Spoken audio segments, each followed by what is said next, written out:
"You're just not party material." My cousin laughed as the family uninvited me again. So when I got promoted, I booked my dream venue and sent invitations to everyone but them. The rage text started before the toast was even made. I, 29M, always knew I was different from the rest of my family. While they thrived on loud gatherings, flashy displays of wealth, and social climbing, I preferred quiet evenings with books and meaningful conversations. This difference became painfully clear every time a family event rolled around. It started when I was in college. My cousin Jake, 3 years older and the self-appointed family social coordinator, began making subtle comments about my presence at gatherings. He'd suggest I might be more comfortable staying home, claiming the parties weren't really my scene. At first, I thought he was being considerate. I was wrong. The pattern became obvious over the years.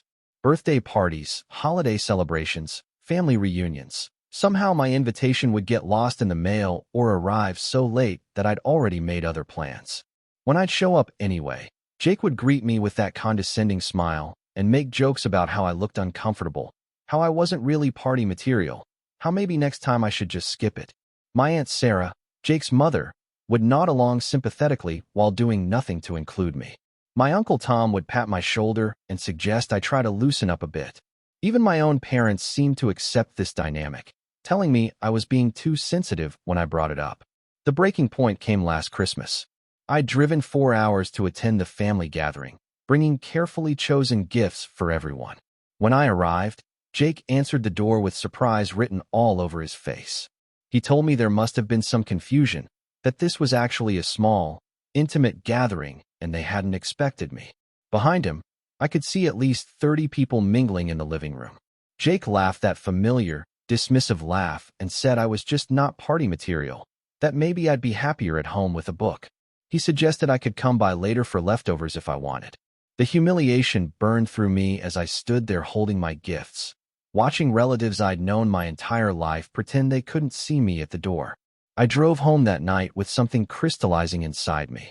For years, I'd accepted their narrative that I was the awkward one, the family misfit who didn't belong at celebrations. But sitting in my apartment, looking at the gifts I'd brought back with me, I realized something important. I wasn't the problem. They were. 3 months later, everything changed. The promotion I'd been working toward for 2 years finally came through. Senior marketing director at a Fortune 500 company, complete with a salary that dwarfed what most of my family made. More importantly, it came with connections and resources I'd never had before. I'd always dreamed of hosting an elegant dinner party at the Riverside Manor, the most exclusive venue in our city.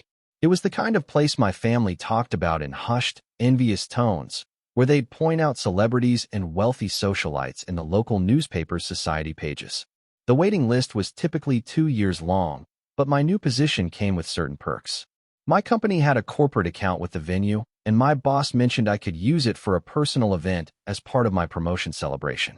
Within a week, I had reserved the main ballroom for a Saturday evening in April. I spent the next month planning meticulously. The menu featured dishes from a James Beard award-winning chef. The wine selection included bottles that cost more than most people's monthly rent. I hired a string quartet that had performed at the governor's mansion. Every detail was perfect, elegant, and expensive. Then came the guest list. I invited everyone I could think of, college friends who'd moved to different cities, former colleagues, neighbors, my book club, even some acquaintances from my gym. I reached out to extended family members I hadn't spoken to in years, great aunts, second cousins, family friends who'd known me since childhood.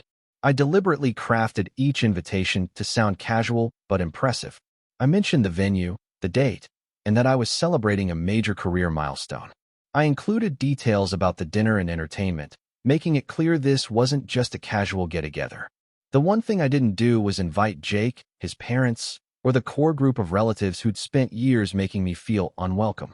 For the first time in my adult life, I was throwing a party, and they weren't invited. Word traveled fast in our family. My phone started buzzing within days of sending the invitations. My mother called first, asking if there had been some mistake with the guest list.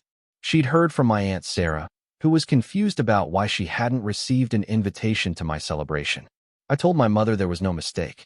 I explained that I was hosting an intimate gathering for people who'd supported me throughout my career journey. When she pressed further, asking specifically about Jake and his parents, I simply said the venue had limited capacity and I'd had to make difficult choices about the guest list. My father tried a different approach when he called. He suggested I was being petty and that family should come first, regardless of past disagreements. He reminded me that Jake had always been successful in his own right and might be able to help with my career. I listened politely and told him I appreciated his concern, but that my decision was final. The real fireworks started when my great-aunt Margaret called Jake to tell him about the invitation she'd received. She was excited to attend and had mentioned how proud she was of my success.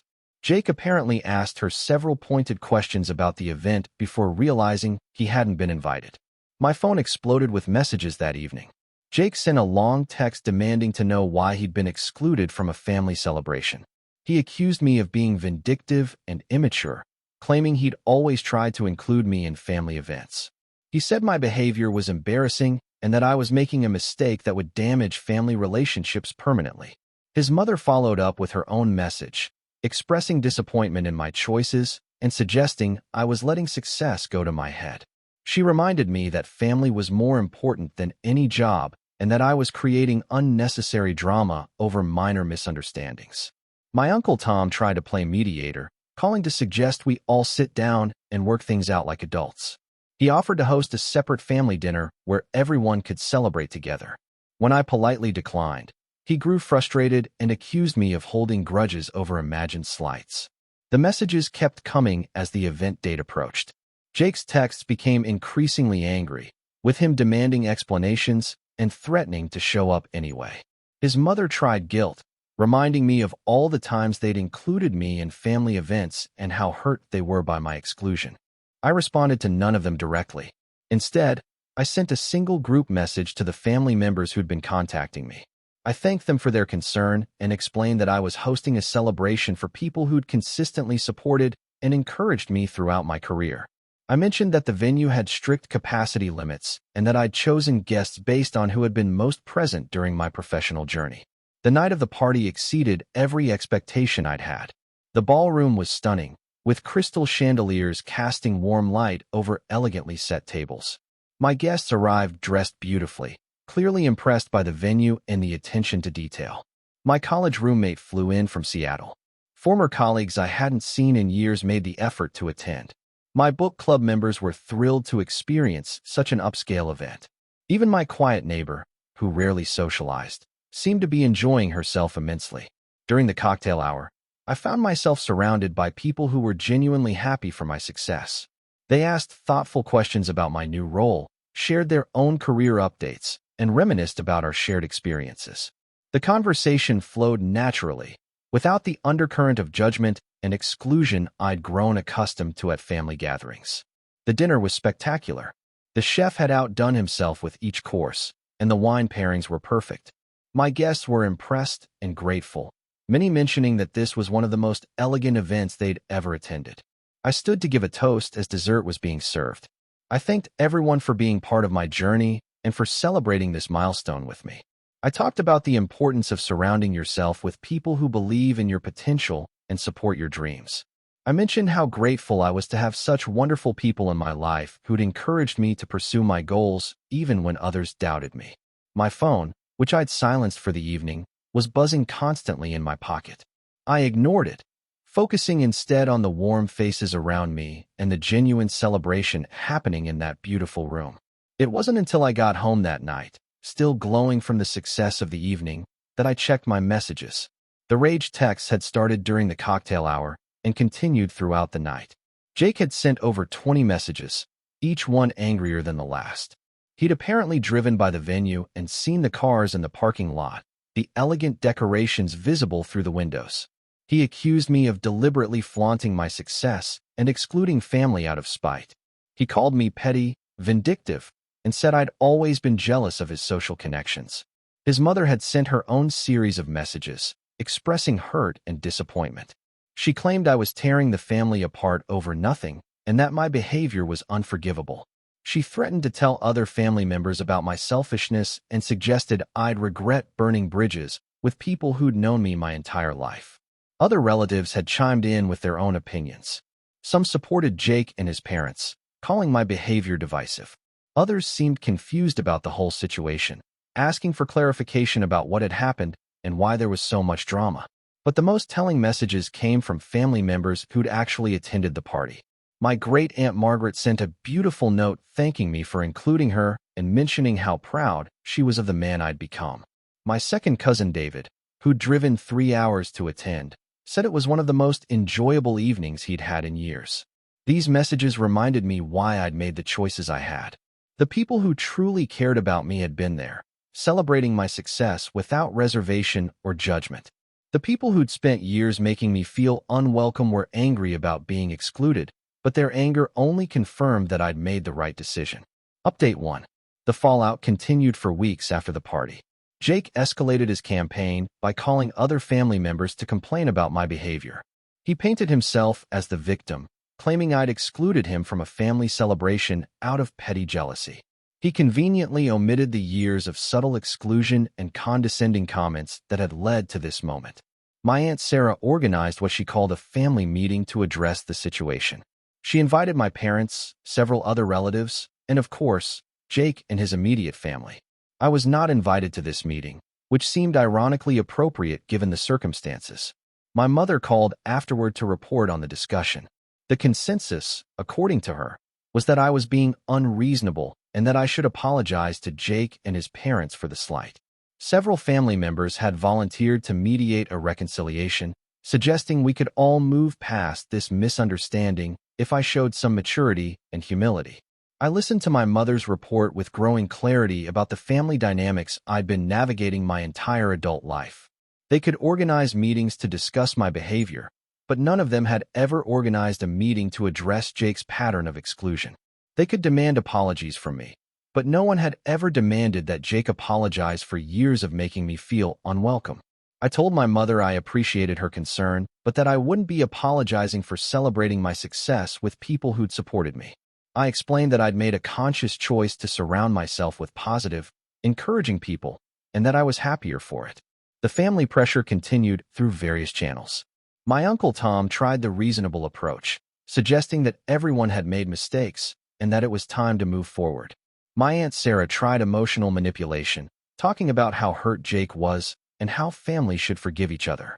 Jake himself tried a different strategy, sending me a message that attempted to sound conciliatory. He acknowledged that maybe he hadn't always been as inclusive as he could have been, but he suggested that my response was disproportionate. He proposed that we both apologize and move forward, framing it as the mature thing to do. I realized that even his attempt at reconciliation was designed to minimize his behavior while making me equally responsible for the conflict. He wanted to apologize for not being perfect while I was expected to apologize for defending myself. I decided to respond, but not in the way anyone expected. Update 2. Instead of engaging in the family drama or defending my choices repeatedly, I wrote a single, comprehensive email to the extended family members who'd been drawn into the situation. I sent it to everyone who'd been part of the family meeting and anyone else who'd contacted me about the situation. In the email, I laid out the pattern of exclusion I'd experienced over the years. I provided specific examples, dates, and witnesses where possible. I explained how Jake had consistently made me feel unwelcome at family gatherings, how invitations had mysteriously gone missing, and how I'd been made to feel like an outsider at events I'd driven hours to attend. I described the Christmas incident in detail, explaining how I'd been turned away at the door after driving 4 hours with gifts for everyone. I mentioned how this pattern had affected my self-esteem and my relationship with the family over the years. Then I explained my recent success and how it had given me the resources and confidence to host my own celebration. I clarified that I'd invited people who'd been consistently supportive of my goals and dreams, and that this had naturally excluded those who'd spent years making me feel unwelcome. I concluded by saying that I wasn't interested in apologies or reconciliation that didn't acknowledge the real issues. I explained that I was building a life surrounded by people who valued and respected me, and that I was happier than I'd ever been. The response was immediate and divided. Some family members reached out privately to express support and share their own experiences of feeling excluded by Jake's social circle. My second cousin Lisa admitted she'd noticed the pattern but hadn't known how to address it. My great-uncle Robert said he'd always wondered why I seemed uncomfortable at family gatherings and now understood why. Others doubled down on supporting Jake, claiming I was exaggerating or misremembering events. My Aunt Sarah accused me of trying to destroy family relationships and suggested I was being manipulative by airing private grievances publicly. But the most significant response came from an unexpected source, my grandmother. She called me directly, something she rarely did. She told me she'd read my email carefully and that it had reminded her of her own experiences growing up in a large family. She said she'd watched the dynamics at family gatherings for years and had noticed how Jake seemed to control the social atmosphere. My grandmother told me she was proud of my success and that she understood why I'd made the choices I had. She said that sometimes standing up for yourself meant disappointing people who'd grown comfortable with treating you poorly. Her support meant more to me than I'd expected. She was the family matriarch, and her opinion carried significant weight with other relatives. Her validation of my perspective shifted the family conversation in ways I hadn't anticipated. Update 3. 6 months after my celebration, the family dynamics had settled into a new pattern. Jake and his immediate supporters had essentially written me off, treating me as the family troublemaker who'd chosen career success over family loyalty. I found I didn't miss their approval as much as I'd expected. The relatives who'd reached out privately after my email had become closer to me than they'd ever been before. My second cousin Lisa and I started having regular coffee dates when she was in town. My great-uncle Robert invited me to his 70th birthday party, making a point to tell me how much he valued having me there. Most surprisingly, several family members began hosting their own gatherings and making sure to include me directly. My cousin Maria, who'd been quiet during the whole controversy, organized a small dinner party and personally called to invite me. She mentioned that she'd been thinking about the email I'd sent and wanted to make sure I knew I was valued. My career continued to flourish. The connections I'd made through my new position led to opportunities I'd never imagined. I was invited to industry events, asked to speak at conferences, and offered consulting opportunities that significantly boosted my income. I used some of this success to host smaller, more intimate gatherings throughout the year. I organized a wine tasting for my book club, hosted a dinner party for colleagues, and even threw a birthday celebration for my neighbor who'd become a close friend. Each event reinforced the lesson I'd learned. Surrounding yourself with supportive people creates a positive cycle that enhances every aspect of your life. Jake's absence from these gatherings was notable only in how little it affected the atmosphere. Without his subtle put-downs and social gatekeeping, conversations flowed more naturally. People seemed more relaxed, more genuine, more willing to be themselves. I heard through family channels that Jake had been struggling professionally. His sales job wasn't going well, and he'd been passed over for a promotion he'd been expecting. Part of me wondered if his need to control family social dynamics had been compensation for insecurities in other areas of his life. But I didn't dwell on his situation. I'd learned that trying to understand or fix other people's behavior was less important than protecting my own peace and surrounding myself with positive influences. The final validation came at my grandmother's 85th birthday party. The family gathered at a restaurant, and for the first time in years, I felt completely comfortable at a family event. Jake was there, but his usual social dominance seemed diminished. Other family members made efforts to include me in conversations and seemed genuinely interested in my life and career. During the dinner, my grandmother stood to give a speech about family and the importance of treating each other with respect and kindness. She looked directly at me when she talked about how proud she was of family members who'd achieved success through hard work and determination. After the dinner, Jake approached me for the first time since the controversy began. He said he'd been thinking about everything that had happened and that maybe we'd both made mistakes. He suggested we could start fresh and put the past behind us. I looked at him for a moment, remembering all the years of feeling excluded and unwelcome. Then I told him I appreciated his words, but that I was happy with the relationships I'd built and the life I was living. I said I hoped he found the same peace and satisfaction in his own life. As I drove home that night, I reflected on how much had changed since that Christmas when I'd been turned away at the door. I'd learned that you can't force people to value you, but you can choose to value yourself enough to walk away from situations that diminish you. The promotion, the party, and the family drama had all been catalysts for a larger transformation. I'd stopped trying to fit into spaces where I wasn't wanted and started creating spaces where I was celebrated. The difference in my happiness and confidence was remarkable. I never did apologize for excluding Jake from my celebration. Instead, I'd built a life where his approval was irrelevant, and that felt like the greatest victory of all.